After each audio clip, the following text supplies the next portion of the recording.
नमस्कार दोस्तों, हमारे चैनल पर आपका स्वागत है। दोस्तों, इस वीडियो में हम लोग बात करेंगे वोट के बारे में। जी हाँ दोस्तों, वोट यानी कि मतदान के बारे में, क्योंकि अभी हमारे देश में जो है संसदीय चुनाव चल रहे हैं। देखिए, संसदीय चुनाव हो या फिर प्रधानी का चुनाव हो या फिर मुखियाई का चुनाव हो या फिर आपका विधानसभा का चुनाव हो या फिर लोकल स्तर का जितने भी चुनाव हो, होता ये है कि जब भी हम लोग जो है अपना वोट करने जाते हैं, लेकिन वोट के बाद जो है हमारी शिकायत हो जाती है कि हमारा जो कैंडिडेट है, हमारा जो प्रत्याशी है, हमारा जो जीता हुआ जनप्रतिनिधि है, वो सही नहीं है।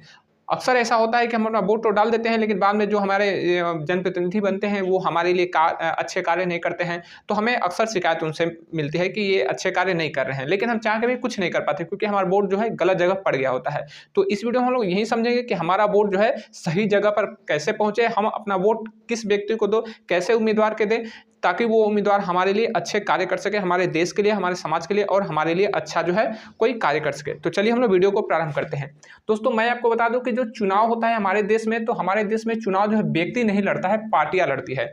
ये मैं आपको इसलिए कह रहा हूं कि हमारे देश में चुनाव जो है व्यक्ति नहीं पार्टियां लड़ती है, क्योंकि अक्सर आपने देखा होगा, खासकर जो मैं बात कर रहा हूं ये विधानसभा और लोकसभा के चुनाव के मद्देनजर में ये बात कर रहा हूं। तो देखिए, जो हमारे लोकसभा और विधानसभा के जब चुनाव होते हैं, तो इसमें जो हमारा विधानसभा क्षेत्र होता है, जो संसदीय क्षेत्र होता है, ये इतना बड़ा होता है कि हम जो है हमारे सामने जितने भी उम्मीदवार खड़े रहते हैं, जो प्रत्याशी खड़े रहते हैं, हम उनको नहीं जान पाते हैं। और नहीं जान पाने की वजह से जो है हम उनको वोट करते हैं केवल और केवल पार्टी को देखकर कि वह व्यक्ति किस पार्टी से है। ये शाश्वत सत्य है। आप लोग इस पर ध्यान दीजिएगा कि हमारे देश में चुनाव व्यक्ति नहीं पार्टियां लड़ती है। तो जो व्यक्ति को जिस पार्टी द्वारा टिकट मिल जाता है, वो उस पार्टी का जो है उम्मीदवार बन जाता है और हम उसको वोट करते हैं। तो ये हमारे देश का, ये एक हमारे लोकतंत्र का, ये हमारे चुनाव प्रक्रिया का शाश्वत सत्य है। तो हमारे देश में चुनाव व्यक्ति नहीं पार्टियां लड़ती है। तो देखिए, हमारे देश में होता क्या है, जब भी विधानसभा का चुनाव हो या फिर लोकसभा का चुनाव हो, तो उसमें होता क्या है कि कुछ पार्टी आ जाती है हमारे विधानसभा क्षेत्र में, हमारे लोकसभा क्षेत्र में कुछ पार्टी आ जाती है। जैसे कि मान लीजिए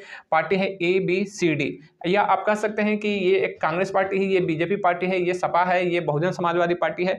तो ये इसी तरह से हमारे जो है देश में इस तरह से पार्टियां हैं और वो अपना जो है कैंडिडेट हमारे सामने रख देती है। अब जब कैंडिडेट हमारे सामने आ जाते हैं, चार पार्टी, मान लीजिए 4 पार्टी हैं और 4 पार्टी से हमारे कैंडिडेट हमारे सामने हैं, उनको हमें वोट करना है।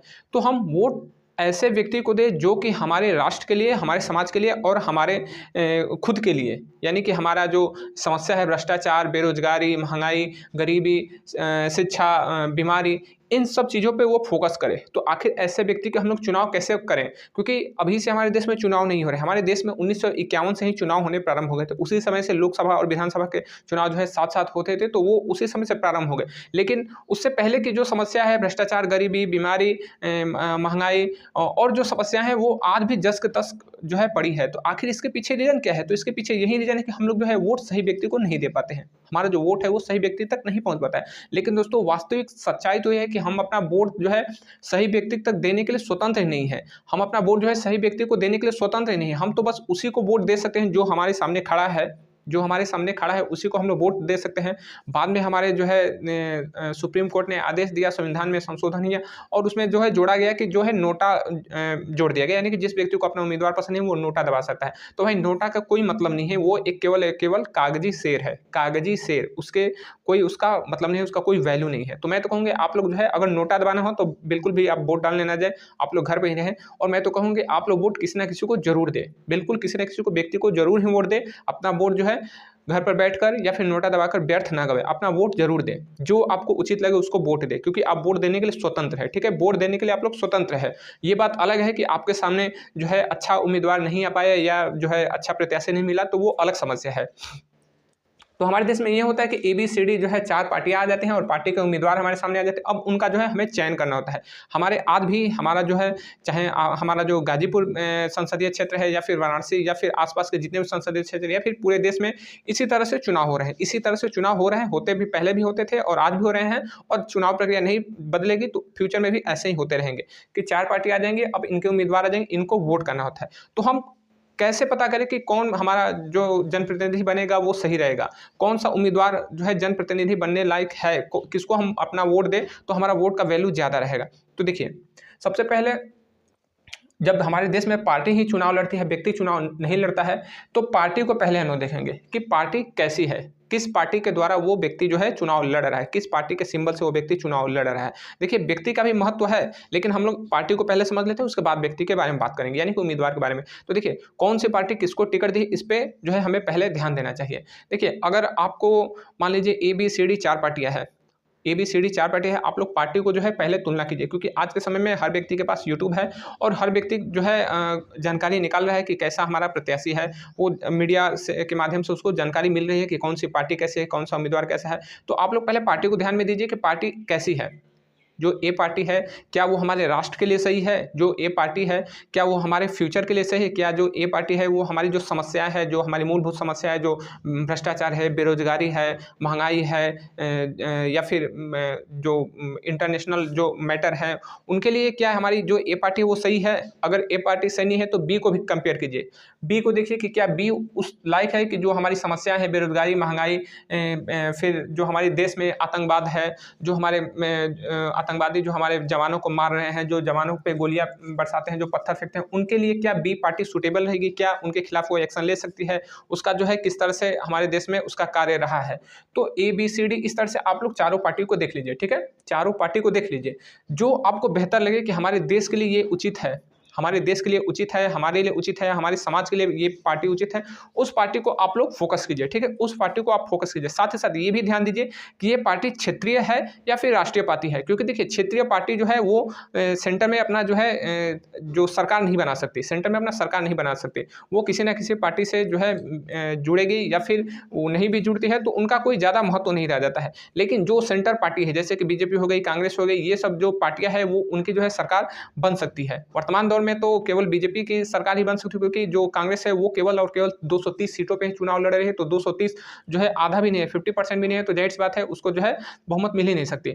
लेकिन बीजेपी पूरे सीटों पर लड़ रही है, तो जाहिर सी बात है वो अपना जो है बहुमत की सरकार बना सकती है। तो आप लोग इस बात को देखिए कि बहुमत वाली जो पार्टी हो उसी को अपना जो है वोट कीजिए, क्योंकि गठबंधन जो है वो बहुत ही बेकार चीज़ है, और गठबंधन की सरकार कभी भी किसी भी देश के लिए, इंडिया के लिए ही नहीं, आप नेपाल में देख लीजिए, आप श्रीलंका में देख लीजिए, पाकिस्तान में देख लीजिए, जहाँ कहीं पे भी गठबंधन की सरकार बनी है वो देश का खस्ता हाल हुआ है। क्योंकि हमारे देश में जो चुनाव प्रक्रिया ऐसी है कि हर पार्टी का जितने भी जो राष्ट्रीय अध्यक्ष होते हैं वो चाहते हैं कि मैं जो है प्रधानमंत्री बनूँ, मैं जो है प्रधानमंत्री बनूँ। आप स्टेट में ही देख लीजिए, स्टेट में जब गठबंधन की सरकार बनती है तो हर पार्टी चाहती है कि मैं जो है मुख्यमंत्री बनूँ। अब बताइए कि हर व्यक्ति मुख्यमंत्री तो नहीं बन सकता, मुख्यमंत्री तो कोई एक ही व्यक्ति बनेगा।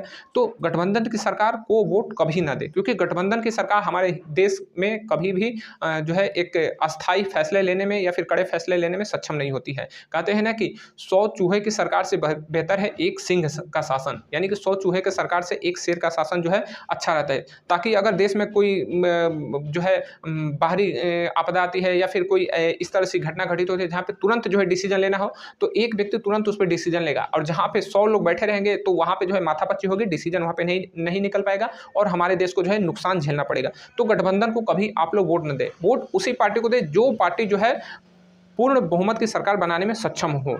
लेकिन हाँ, इस बात का भी आप लोग फोकस करें कि गठबंधन में भी किस तरह की पार्टी है और किस तरह के नेता है। लेकिन मैं तो कहूँ कि पूर्ण बहुमत वाली पार्टी को ही आप लोग जो है अपना वोट दें। ये जो है संसदीय चुनाव के मद्देनजर मैं आपसे कर रहा हूँ। उसके बाद आ जाती है आपका उम्मीदवार, क्योंकि मैंने कहा ना कि चुनाव व्यक्ति नहीं पार्टियां लड़ रही है, तो मैंने आपको बताया कि पार्टियां, तो पहले पार्टी को देख लीजिए, उसके बाद जो है आप व्यक्ति पे भी आइए, यानी कि उम्मीदवार पर भी आइए कि देखिए उम्मीदवार की इसमें क्या भूमिका होती है। तो देखिए पार्टी जब किसी व्यक्ति को हमारे क्षेत्र से उम्मीदवार बनाती है तो उसके भी बारे में हमें जानकारी रखनी चाहिए।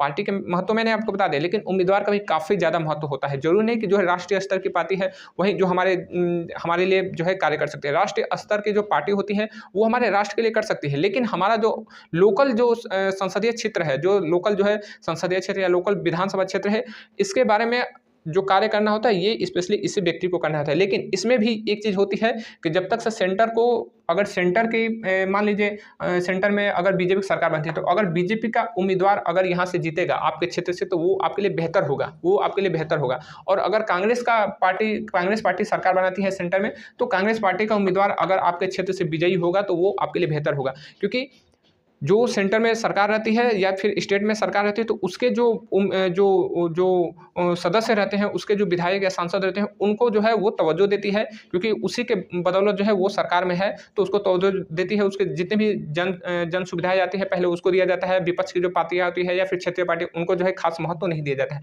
तो इस बात को भी आप लोग ध्यान दीजिएगा कि जो आपका उम्मीदवार है वो किस पार्टी से है, ठीक है? तो उसके बाद हम लोग देखेंगे कि उम्मीदवार की पृष्ठभूमि क्या है। उम्मीदवार की पृष्ठभूमि, क्योंकि उम्मीदवार का बैकग्राउंड क्या है, उसका जो फैमिली बैकग्राउंड क्या है, उसने क्या क्या कार्य किया है, उसने कैसा काम किया है, उसका समाज में जो है रेपुटेशन कैसा है, समाज के लोगों के साथ उसका वार्तालाप कैसा, उसका व्यवहार कैसा, उसका विचार कैसा है, उसका विचार जो है फ्यूचर के लिए कैसा है, क्या वो राष्ट्र के लिए या फिर आने वाले समय के लिए कुछ सोच पाता है या नहीं। इन सब चीज़ों को भी आप लोग जो है ध्यान में दीजिए। लेकिन अफसोस कि हम जो है ये नहीं कर सकते, क्योंकि हमारा जो चुनाव प्रक्रिया है ये इतना जटिल है, ये चुनाव प्रक्रिया इतना जो है अधमरा है या फिर खोखला कहा जाए, ये चुनाव प्रक्रिया बिल्कुल भी सही नहीं है। हमारे चुनाव लोकतंत्र के लिए सूटेबल नहीं है। ये अलोकतांत्रिक चुनाव प्रक्रिया है, क्योंकि इसमें जो है, अब आप खुद को ले लीजिए कि आपके क्षेत्र में अगर कोई संसदीय चुनाव है, तो सांसद का जो उम्मीदवार है उसके बारे में आप कितना जान पाएंगे? बिल्कुल भी नहीं जान पाएंगे। केवल आप पार्टी को जानेंगे कि इस पार्टी से वो उम्मीदवार है, लेकिन उम्मीदवार के बारे में आप ज़्यादा जानकारी नहीं ले सकते, क्योंकि हमारा जो गांव है, अगर गांव में प्रधानी का चुनाव होता है, तो हम प्रधान के जितने प्रत्याशी होते हैं उनको हम लोग सही से नहीं जान पाते हैं।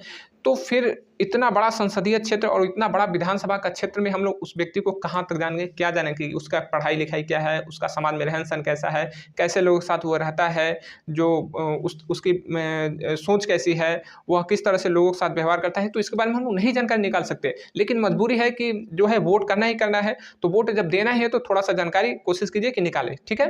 क्योंकि कई बार होता है कि मीडिया के नॉलेज से, मीडिया के जो है कहीं कहीं पे जो है उनका इंटरव्यू लेती है, तो पता चलता है कि नहीं ये व्यक्ति कैसा है। और खासकर आप उसका बैकग्राउंड पता कीजिए कि वो व्यक्ति किस व्यवसाय से जुड़ा हुआ है, ठीक है? किस व्यवसाय से जुड़ा है, यानी कि वह व्यक्ति क्या कर रहा है। अगर वह व्यक्ति बिजनेसमैन है तो उसके बारे में थोड़ा सा सोचिए, क्योंकि बिजनेसमैन अक्सर जो है केवल और केवल बिजनेस करते हैं, वो अपने समाज का और राष्ट्र का हित ज़्यादा नहीं देखते हैं। बहुत से मैक्सिमम बिजनेसमैन ऐसे ही होते हैं, कुछ बिजनेसमैन ऐसे होते हैं जो कि राष्ट्र का भी ध्यान देते हैं। तो मैं सबको तो नहीं कह रहा हूँ, लेकिन आपको बता दूँ कि आप जब भी बिजनेसमैन का जो कैंडिडेट है उसको एक बार वोट देने से पहले सोचिए कि ये व्यक्ति हमारे राष्ट्र के लिए कैसा करेगा। उसके बाद आता है ठेकेदार, क्योंकि यही सब जो जिनके पास पैसा होता है वही व्यक्ति जो है चुनाव लड़ पाता है। ये हमारे आज के चुनाव प्रक्रिया की सच्चाई है। बहुत कम ऐसे व्यक्ति जो है चुनाव लड़ पाते हैं जिनके पास पैसे नहीं होते हैं। अगर पार्टी जो है इस तरह के कैंडिडेट को उतार देती है, इस तरह के कैंडिडेट को टिकट दे देती है, तो वो बात अलग होती है। नहीं तो हमारे देश में पार्टियां चुनाव लड़ती हैं और पार्टी ऐसे ही व्यक्ति को टिकट देती है जिसके पास माल होता है, जिसके पास जो है काफ़ी ज़्यादा पैसा होता है, क्योंकि हर पार्टी को चुनाव लड़ने के लिए फंड चाहिए, हर पार्टी को चुनाव लड़ने के लिए पैसा चाहिए। तो ऐसे ही लोगों को, बिजनेसमैन और ठेकेदार जो सेलिब्रिटी होते हैं, इन लोगों को ज़्यादा पार्टियां तवज्जो देती है, ज़्यादा उन लोगों को टिकट देती है, क्योंकि इनसे जो है उनको अच्छा पैसा मिलेगा और वो अपना अच्छा से चुनाव लड़ पाती हैं। तो ठेकेदार के बारे में आप लोग थोड़ा ये जान लीजिए कि जो ठेकेदार होते हैं, अक्सर आपने देखा हो कि जितने भी रोड बनते हैं, जितने भी आपके लोकल लेवल पे जो है रोडें बनेंगी, या फिर आपके क्षेत्र का जितना भी सरकारी काम आएगा, जितना भी सरकारी टेंडर आएगा, विद्यालय बनना है, हॉस्पिटल बनना है, तो ये ठेकेदार ही बनाते हैं। लेकिन आज के समय में ठेकेदार इतना घटिया निर्माण करते हैं कि रोड जो है, एक तरफ से रोड बन रही है, दूसरी तरफ से रोड जो है वो खत्म हो जाए, इतना ये लोग घटिया क्वालिटी का जो है रोड बनाते हैं। मैं सभी ठेकेदारों को नहीं कर रहा हूँ, लेकिन हाँ, मैक्सिमम ठेकेदार ऐसे ही होते हैं। जो है स्कूल की छतें गिर जाती हैं, हमारे जो छोटे छोटे बच्चे होते हैं स्कूल में पढ़े, तो वो जो है दब जाते हैं। अस्पताल में ठीक से कार्य नहीं किए होते हैं, तो अस्पताल जो है बारिश के मौसम में चूने लगती है, और फिर जो है जो मरीज होते हैं उनको जो है भीगना पड़ता है। तो ये इनके बारे में भी ज़रा सोचिएगा, सोच समझ के ही ऐसे जो जिस व्यक्ति का व्यवसाय अगर ठेकेदार से, तो इनके बारे में सोच समझ के वोट कीजिए। उसके बाद आता है सेलिब्रिटी, क्योंकि ये जो सेलिब्रिटी है आजकल ये काफ़ी ज़्यादा चुनाव लड़ रहे हैं, इनको काफ़ी ज़्यादा टिकट मिल रहे हैं, क्योंकि इनके टिकट मिलने का मेन कारण है कि इनके पास पैसा काफ़ी ज़्यादा है। आज के समय में जितने भी सेलिब्रिटी हैं वो उनके पास पैसे की कमी नहीं है। मैक्सिमम सेलिब्रिटी काफ़ी ज़्यादा पैसे हैं, तभी जाके वो सेलिब्रिटी भी बने हैं। अब देख लीजिए हमारे क्षेत्र सेलिब्रिटी कितने हैं हमारे क्षेत्र में, पूर्वांचल में आप देखेंगे तो खासकर जो है फिल्म इंडस्ट्री से आप लोग देख लीजिए, फिल्म इंडस्ट्री से निरहुआ हो गए, रवि किशन हो गए, मनोज तिवारी हो गए, पवन सिंह हो गए। तो ये हमारे फिल्म इंडस्ट्री के, खासकर जो है भोजपुरी फिल्म इंडस्ट्री से ये लोग काफ़ी जो है ज़्यादा सेलिब्रिटी आ रहे हैं चुनाव लड़ने के लिए। उसी में आप एक जो सेलिब्रिटी है जो मेरठ से, जिनको जो है अभी लोकसभा का टिकट मिला है बीजेपी की तरफ से, जिनका नाम है अरुण गोविल, जो कि जिन्होंने संपूर्ण रामायण में श्री राम का किरदार निभाया है, तो वो भी सेलिब्रिटी हैं और वो भी चुनाव लड़ रहे हैं। लेकिन एक चीज़ हमें ये फोकस करना पड़ेगा, हमें एक चीज़ का ध्यान देना पड़ेगा कि सेलिब्रिटी किस तरह की चीज़ें हमारे समाज में परोस रहे हैं, किस तरह की चीज़ें जो है वो हमें परोस रहे हैं, किस तरह की चीज़ें हमारे जो समाज के लोग हैं वो उन्हें दिखा रहे हैं। क्योंकि देखिए, मेरठ से श्री राम को जब टिकट मिला है जो अरुण गोविल को, तो वो समझिए कि उन्होंने हमारे समाज के लिए बहुत कुछ अच्छा दिया है। कभी उन्होंने किसी इस तरह का एक्टिंग नहीं किया या इस तरह का किसी भी फ़िल्म में उन्होंने एक्टिंग नहीं किया जो हमारे समाज के लिए जो है वो गलत मैसेज आए। जबकि मैक्सिमम ये जो सेलिब्रिटी हैं जैसे कि निरहुआ हो गए या फिर मनोज तिवारी या फिर पवन सिंह हो गए, इन्होंने हमारे समाज को अश्लीलता दी है, अश्लीलता। ये बिल्कुल सत्य है, चाहे ये किसी को तकलीफ़ दे या फिर दुःख लगे, लेकिन मैं कहूँगा कि ये बिल्कुल धरातल पे ये सत्य है। इन्होंने अश्लीलता के सिवाय और हमारे जो समाज है इसको कुछ नहीं दिया। हमारे युवा पीढ़ी को इन्होंने अश्लीलता में ढकेला है। काफ़ी ज़्यादा इनका आप लोग फ़िल्में देखेंगे तो या गाने देखेंगे तो उसमें अश्लीलता फैला है। अब बहुत से लोग कहेंगे कि ये तो फ़िल्मों का हिस्सा होता है। तो देखिए, फ़िल्मों का हिस्सा हर चीज़ नहीं बनाया जा सकता। पैसे के लिए आप फ़िल्म में उसे शामिल कर दे रहे हैं तो ये बात गलत है। अगर पैसे के लिए आप कुछ ये सब करने लगे तो फिर कल आपके हाथ में देश आ जाएगा, तो फिर पैसे के लिए आप तो उसको भी कुछ भी कर सकते हैं। आपका संसदीय क्षेत्र जो है उसके हाथ में चला जाएगा तो पैसे के लिए उसे भी कुछ भी कर सकता है। तो ऐसे लोगों को, सेलिब्रिटी को तो मैं कहूँ कि कम से कम जो है वोट कीजिए। इनको तो ना के बराबर वोट कीजिए। हाँ, अगर इसको, क्योंकि सेलिब्रिटी को मैक्सिमम लोग जानते हैं, तो मैं क्यों कह रहा हूँ कि सेलिब्रिटी जो है गंदे होते हैं, क्योंकि सेलिब्रिटी जो है मैक्सिमम जो है वो अश्लीलता फैलाते हैं। अगर मान लीजिए आप क्रिकेटर वगैरह से हैं तो वो बात अलग है, लेकिन जो सेलिब्रिटी, मैक्सिमम सेलिब्रिटी आते हैं फिल्म इंडस्ट्री से, तो फिल्म इंडस्ट्री वाले सेलिब्रिटी को बिल्कुल ध्यान में रख के उनको वोट कीजिए। बहुत कम ऐसे सेलिब्रिटी मिलते हैं, बहुत कम ऐसे सेलिब्रिटी मिलते हैं जो कि हमारे समाज के लिए कुछ किए होते हैं। तो सेलिब्रिटी को भी आप वोट देने जाएँ तो सोच समझ के वोट कीजिए। उसके बाद आता है रिटायर्ड पर्सन, क्योंकि बहुत से आज के समय में राजनीति एक ऐसा बिंदु हो गया है जहाँ पे व्यक्ति हर मुकाम से पहुंचकर भी राजनीतिक का जो बिंदु है, जो राजनीति का मुकाम है, उसको हासिल करना चाहता है। आप देख लीजिए कि हमारे जितने भी अभी एयर चीफ मार्शल जो है राकेश भदौरिया, उनको जो है बीजेपी से टिकट मिला है, वो चुनाव लड़ रहे हैं। अभी जो बिहार के जो डीजीपी गुप्तेश्वर पांडे थे, उन्होंने बिहार से लेकर चुनाव लड़ा था। या फिर अभी जो कानपुर के कमिश्नर थे अरुण, उनका कुछ असीम अरुण थे, उन्होंने चुनाव लड़ा था। तो मतलब कि या फिर आप जनरल से रिटायर्ड जो वीके सिंह थे, उन्होंने चुनाव लड़ा था। तो बहुत से लोग ऐसे हैं जो कि रिटायर होकर एक बार राजनीति में आना चाहते, मतलब अंतिम इच्छा क्या है, तो वो राजनीति है। राजनीति में एक बार वो जनप्रतिनिधि बनना चाहते हैं। तो अगर रिटायर्ड पर्सन है तो देखिए, रिटायर्ड पर्सन बहुत ही बेहतरीन होते हैं, उनके पास जो है एक्सपीरियंस काफ़ी अच्छा होता है। अगर कोई सेना से आया है तो आप उसको जो है वोट कर सकते हैं, क्योंकि उसका सेना से काफ़ी अच्छा उसका जो है एक्सपीरियंस है। अगर वो कल रक्षा मंत्री बनता है या फिर सेना से संबंधित उसको विभाग मिलता है तो वो अच्छा कार्य कर सकता है। या फिर अगर खेल से कोई व्यक्ति आता है तो खेल के लिए अच्छा कर सकता है। या कोई व्यक्ति जो है आपके प्रशासनिक सेवा से आते हैं, क्योंकि बहुत से ऐसे हमारे उम्मीदवार हैं जो प्रशासनिक सेवा से आते हैं, चाहे वो आईपीएस हो या फिर आईएएस हो या फिर आईएफएस हो। बहुत से लोग जो है इस क्षेत्र से आते हैं, तो उनको भी आप लोग तवज्जो दीजिए, क्योंकि वो व्यक्ति शिक्षित होते हैं और वो हमारे समाज को कैसे चलाया जाता है, उनका प्रशासनिक अनुभव होता है, तो वो हमारे देश के लिए बहुत कुछ कर सकते हैं। तो ऐसे व्यक्ति को आप लोग ज़्यादा, इन लोगों के मुकाबले, बिजनेसमैन, ठेकेदार और सेलिब्रिटी के मुकाबले आप ऐसे लोगों को ज़्यादा जो है वोट कीजिए। आप ऐसे लोगों को ज़्यादा जो है ज़्यादा वोटिंग कीजिए, क्योंकि ये लोग हमारे समाज के लिए कुछ अच्छा कर सकते हैं। खासकर मैं कहूँगा कि जो शिक्षक वर्ग है, यानी कि जो व्यक्ति शिक्षा में रह चुका है, शिक्षक रह चुका है,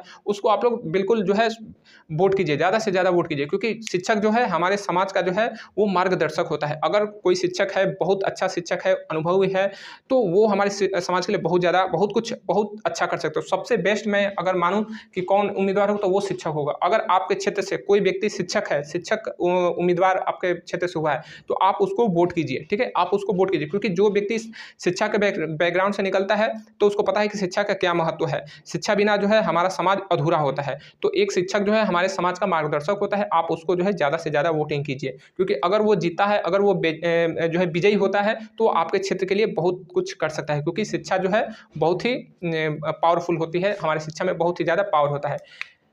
अब बात करते हैं कि वोटर की उम्र। देखिए, यहाँ पे मैंने लिखा है वोटर की उम्र प्लस। देखिए, होता क्या है कि बहुत से हमारे ऐसे दोस्त होते हैं जिनको पता नहीं होता है कि ये कैंडिडेट कैसे हैं, लेकिन उनको वोट करने के लिए वो मारामारी करते हैं, उनके फेवर में आके उनके लिए लड़ते झगड़ते हैं। तो देखिए, होता क्या है कि उनके पास एक्सपीरियंस की काफ़ी ज़्यादा कमी होती है, अनुभव उनके पास अनुभव नहीं होता है। उन्हें नहीं पता होता है कि अभी जो वर्तमान में सरकार है जो ये कर रही है, ये तो इससे पहले वाली सरकार क्या किया था, इससे पहले वाली सरकार क्या किया था और वर्तमान की सरकार ने क्या किया था, वो कंपेरिजन नहीं कर पाते हैं, वो तुलना नहीं कर पाते हैं। लेकिन लोगों के बहकावे में आकर लोगों द्वारा उनको उसको गुमराह कर दिया जाता है और वो जो है लड़ने लगते हैं, झगड़ने लगते हैं दूसरे पार्टी के लोगों से, दूसरे कैंडिडेट के जो पार्टी वाले लोग होते हैं उनसे लड़ने लगते हैं। ये गलत बात है। इसलिए मैं कहता हूँ कि वोटर की उम्र बढ़ाना चाहिए, क्योंकि अगर वोटर की उम्र बढ़ेगी, देखिए बहुत से लोग कहेंगे कि मैं क्या करूँ, लेकिन मैं बिल्कुल सही कर रहा हूँ। अगर वोटर की उम्र बढ़ा दी जाए तो उसका जीवन का अनुभव बढ़ जाएगा। उसने अपने जीवन में बहुत कुछ ज़्यादा देखा होगा, तो उसके आधार पे जो है वो निर्णय लेगा कि वोट किसे करना है। और जब वोटर निर्णायक हो जाएगा, वोटर के पास जो है विवेक हो जाएगा,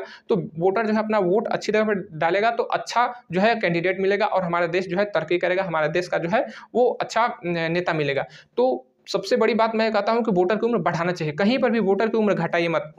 जो वोटर की उम्र 1989 में जो है 21 साल से 18 वर्ष कर दिया गया, मैं इसको गलत मानता हूँ। मैं इसको नहीं मानता हूँ कि ये हमारे लोकतंत्र के लिए सही है। हमारे लोकतंत्र के लिए सही है कि वोटर की उम्र बढ़ाया जाए, 18 से उसको 25 कर दिया जाए, 30 कर दिया जाए, ताकि जो हमारे कैंडिडेट को वोट मिले तो वो एक अच्छे कैंडिडेट को वोट मिले। और अच्छा कैंडिडेट को वोट तभी मिलेगा जब हमारा वोटर जो है जागरूक होगा, विवेकवान होगा। ठीक है, तो वोटर का उम्र बढ़ाना चाहिए। और देखिए बहुत से लोग जो है अपना वोट देते हैं जाति को देखकर, धर्म को देखकर। तो मैं कहता हूँ कि नहीं भैया, जाति और धर्म देखकर जो है वोट ना करें। वोट आप अपने राष्ट्र को देखकर कीजिए। ठीक है, राष्ट्र को देखकर कीजिए कि हमारे राष्ट्र के लिए कौन सा लीडर सही रहेगा, हमारे राष्ट्र के लिए कौन सी पार्टी सही रहेगी, हमारे सैनिकों के लिए, हमारे जो युवा हैं उनके लिए, हमारी जो महिलाएं हैं उनके लिए, हमारे पूरे राष्ट्र के लिए। और इंटरनेशनल अफेयर्स में कौन ज़्यादा हमारे देश को जो है नाम रोशन करे, उसके लिए आप एक अच्छे व्यक्ति और अच्छे उम्मीदवार और अच्छी पार्टी का चयन करें। क्योंकि बहुत से लोग हैं जो जाति देखकर या फिर धर्म देखकर वोट करते हैं, ये बिल्कुल गलत बात है। जब आप बीमार पड़ते हैं तो उस समय तो आप किसी अच्छे जाति का डॉक्टर नहीं ढूंढते, आप उस समय सबसे अच्छा डॉक्टर ढूंढते हैं कि जो सबसे अच्छा डॉक्टर हो, मैं अपना इलाज उससे करवाऊंगा। तो बताइए कि जब आप बीमार पड़ते हैं तो एक अच्छे डॉक्टर की आप जो है खोज करते हैं। ठीक उसी तरह आप अपने राष्ट्र के लिए भी एक अच्छे उम्मीदवार, एक अच्छे नेता का चयन कीजिए, ना कि किसी जाति को देखकर या फिर पार्टी और जाति को देखकर वोट ना कीजिए। पार्टी और जाति आपके क्षेत्र में और आपके जो है फायदे के लिए कुछ समय के लिए कार्य कर सकते हैं, लेकिन आपके राष्ट्र के लिए वो कभी हितकर नहीं होगा। वो आपके राष्ट्र के लिए कभी जो है अच्छा नहीं कर पाएंगे, क्योंकि जाति और धर्म जो है हमारे राष्ट्र को लगभग तोड़ने वाला काम करती है। और बहुत से लोग कहते हैं कि हमें पढ़े लिखों को वोट करना चाहिए, पढ़े लिखे लोगों को वोट करना चाहिए। तो भैया मैं उनसे वही कहूँगा कि आप कैसे पता करेंगे कि जो व्यक्ति पढ़ा है या फिर कितना पढ़ा है या कितना नहीं पढ़ा है। आज के चुनाव प्रक्रिया हम लोग कैसे पता कर पाएंगे? हम तो अपने आसपास के लोगों को नहीं पता कर पाते कि वो व्यक्ति कितना तक पढ़ा है, हम अपने मोहल्ले लोगों को नहीं पता कर पाते कि वो व्यक्ति कितना पढ़ा है। तो फिर कैसे पता करें कि वो व्यक्ति कितना पढ़ा है? तो देखिए पढ़े लिखे का जो बात होता है वो संभव नहीं है, हमारे वर्तमान चुनाव प्रक्रिया में तो संभव नहीं है। लेकिन हाँ, मैंने आपको बताया ना कि जो रिटायर्ड पर्सन है या फिर जो शिक्षक हैं, इनके बारे में अगर आप लोग जानते हैं कि रिटायर्ड पर्सन है तो जाहिर सी बात है वो शिक्षित व्यक्ति है, शिक्षक जो है वो बहुत ही बेहतरीन व्यक्ति है। तो आप ऐसे लोगों को अपना वोट कीजिए। लेकिन फिर भी मैं सबसे आप लोगों से भी और निर्वाचन आयोग से भी जो है रिक्वेस्ट करूंगा कि हमारे देश की चुनाव प्रक्रिया को सुधारिए। हमारे देश की चुनाव प्रक्रिया को ऐसा बनाइए कि जो है छोटे स्तर से चुनाव हो और उसी छोटे स्तर के जो जनप्रतिनिधि हो वो बड़े स्तर तक पहुंच पाए, जिससे कि हमें पता चल सके कि जो है कौन व्यक्ति कितना पढ़ा है और तब हम उसको वोट कर सके। कहने का मतलब कि अगर हम लोग जो है ग्राम पंचायत सदस्य, जो कि हमारे लोकतंत्र की सबसे छोटी इकाई है, ठीक है, लोकतंत्र की सबसे छोटी इकाई जो है हमारा पंचायत होता है। और जो ग्राम पंचायत सदस्य हैं ये लोकतंत्र में हमारा जो सबसे छोटा निर्वाचन इकाई है वो हमारा जो है वार्ड मेंबर यानी कि ग्राम पंचायत सदस्य है। तो अगर ग्राम पंचायत सदस्य को तो लगभग सभी लोग जानते हैं, अपने गांव में लोग रहते हैं तो ग्राम पंचायत सदस्य को लगभग सभी लोग जानते हैं। तो जब ग्राम पंचायत सदस्य जो है हमारा अच्छा रहेगा तो उसको जैसे अगर ग्राम पंचायत सदस्य को हम लोग वोट करेंगे तो जाहिर सी बात है जो अच्छा व्यक्ति रहेगा उसको हम लोग वोट करते हैं। तो ग्राम पंचायत सदस्य में से अगर फिर प्रधान का चुनाव होता है और प्रधान से फिर जो है विधायक का चुनाव होता है, विधायक से जो है संसद का चुनाव होता है। तो अगर ये प्रक्रिया चलती है तो हमारे देश के लिए ये काफ़ी लोकतांत्रिक प्रक्रिया होगी, ये काफ़ी अच्छा चुनाव प्रक्रिया होगा। लेकिन वर्तमान में जो चुनाव प्रक्रिया है ये सही नहीं है। अब इतना बड़ा विधानसभा क्षेत्र में कोई व्यक्ति आ जाता है, हमारे सामने खड़ा हो जाता है कि हमें वोट कीजिए, और जाहिर सी बात है हमें मजबूरी हो जाती है कि उसको वोट देना पड़ता है। तो उसको जब हम ना जानते हैं ना पहचानते हैं, उसका व्यवहार से कुछ हमें जो है जानकारी नहीं होती कि कितना पढ़ा लिखा है, क्या उसका व्यवहार है, कैसा उसका बैकग्राउंड है, कुछ पता नहीं होता। लेकिन जाहिर सी बात है कि वोट तो देना ही है। अगर एक कोई भिखारी आता है 5 रुपये हमसे मांगता है तो उसका हम लोग देखते हैं कि वो भिखारी शरीर से ठीक है या फिर कोई बीमार है या फिर क्या है, तब जाकर उसको 5 रुपये देते हैं और हम इनको 5 साल दे देते हैं। 5 साल इतना महत्वपूर्ण, 5 साल की 5 साल जो होता है वो हमारा फ्यूचर होता है, हमारे आने वाली पीढ़ियों का वो भविष्य होता है, हमारा भविष्य होता है, हमारे राष्ट्र का भविष्य होता है, हमारे समाज का भविष्य होता है। तो अपना जो भविष्य है हम बिना देखे परखे किसी व्यक्ति को दे देते हैं, तो ये हमारी मजबूरी नहीं, ये हमारी चुनाव प्रक्रिया की कमी है। ठीक है, ये हमारी चुनाव प्रक्रिया की कमी है। तो आप अपने वोट का पावर समझिए कि आपका वोट कितना वैल्यू है, उस वोट का आपका कितना वैल्यू है, आपके वोट का काफ़ी ज़्यादा जो है महत्व है। तो जितना मैंने आपको बताया आप इसको जो है समझिए और अपना वोट उसी व्यक्ति को दीजिए जो व्यक्ति आपके लिए सही है, जो पार्टी आपके लिए सही है, ठीक है? तो जब हम अपना वोट जो है अच्छे व्यक्ति को देंगे तो फिर हमें अच्छे नेता मिलेंगे। हमें क्या मिलेंगे? अच्छे नेता मिलेंगे। जब हम अपना वोट जो है सही व्यक्ति को देंगे तो हमें सही नेता मिलेंगे और जब सही नेता मिलेंगे तो हमारे देश में प्रशासनिक व्यवस्था सही से चलेगी और उसके बाद जो है जब प्रशासनिक व्यवस्था भी सही से चलने लगेगी, यानी कि राजनीतिक व्यवस्था सही मिलेगी, फिर प्रशासनिक व्यवस्था सही मिलेगी, उसके बाद जो हमें जो जन सुविधाएँ मिलनी चाहिए, जो वोटर जो है उम्मीद करता है कि हमें रोटी, कपड़ा, मकान, रोज़गार, स्वास्थ्य सुविधा सब चीज़ सही मिले, तो वो तभी मिलेगी जब हम अपना वोट जो है अच्छे व्यक्ति को देंगे। तो उससे अच्छा प्रशासन आएगा, उसके बाद जो है रोटी, कपड़ा, मकान की हमें कोई दिक्कत नहीं होगी। हमारा अंतर्राष्ट्रीय पहचान भी बढ़ेगा क्योंकि जब अच्छा नेता आएगा तो हमारे राष्ट्र का भी अच्छा पहचान बनेगा और हमारा जो पीढ़ी है, हमारी जो आने वाली पीढ़ियाँ है, जो हमारा है, वो हमारा फ्यूचर भी ब्राइट होगा क्योंकि अच्छे व्यक्ति के हाथ में अगर हमारे देश का जो है शासन जाता है, देश का प्रशासन जाता है, तो हमारा फ्यूचर भी ब्राइट होता है क्योंकि कहते हैं ना कि जब तक से हमारे घर का गार्जियन सही नहीं रहता है, तो हमारा घर का विकास नहीं होता है। तो उसी तरह से देश का हमारा जब तक से लीडर सही नहीं मिलेगा, तो हमारे देश का विकास नहीं होगा। और अंततः मैं आपसे यही कहूँगा कि जो व्यक्ति शिक्षक हो, जो उम्मीदवार शिक्षक हो, उसको आप लोग ज़्यादा से ज़्यादा वोटिंग कीजिए क्योंकि शिक्षक ही हमारे समाज का मार्गदर्शक होता है। तो आप लोग जो है बिल्कुल सोच समझ के और कायदे से एनालिसिस करके और खूब बढ़िया जानकारी निकाल के तब जाके वोट दीजिए क्योंकि आपका वोट का काफ़ी ज़्यादा वैल्यू है और आपके वोट पे ही हमारे समाज, हमारे राष्ट्र का भी जो है भविष्य निर्भर करता है। मिलेंगे अगले वीडियो में, तब तक के लिए जय हिंद।